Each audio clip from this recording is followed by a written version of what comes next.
guys, it's Adam Revere. So in this tutorial, we're going to introduce on how to play the bass tone on your Darbuka.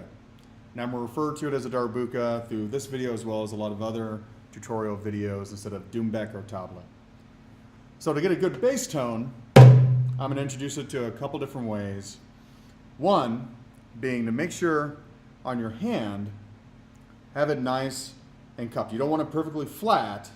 You actually want to have a little bit of a cup to it, just like if you're clapping your hands. So this is another video is how I introduce on getting great tones on any hand drum. But you literally want to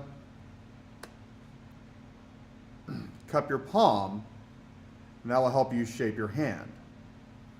Now, placement on the drum, think of it that you have a generic smiley face on the drum. You want to give it a black eye. So you're not going all the way over both eyes, you're not trying to give them a bloody nose, you're just going over the one eye,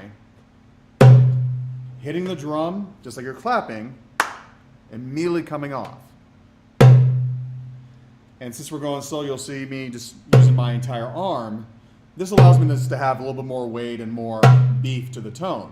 But as you get moving faster, you'll be using just your wrist.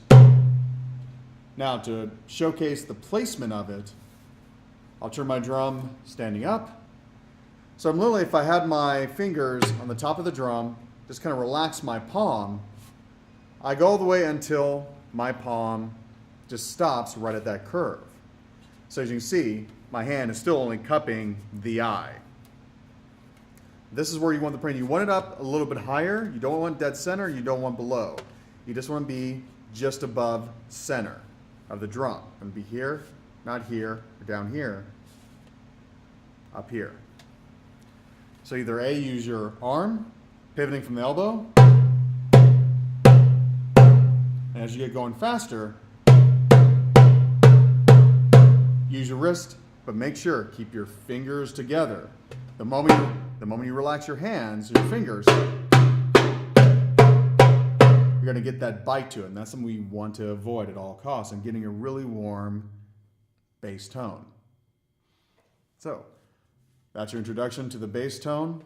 Make sure to check out the other videos where we're going to touch base on our slap, our also referred to as sec, and our tech tones, and we'll even go into some of the split hand technique as well. So make sure to check those out, but keep on working on the bass. And remember, you want to go for a nice, warm, even tone. You don't want to hear no ruffles or scrapes going on. You want that warm doom, doom, doom.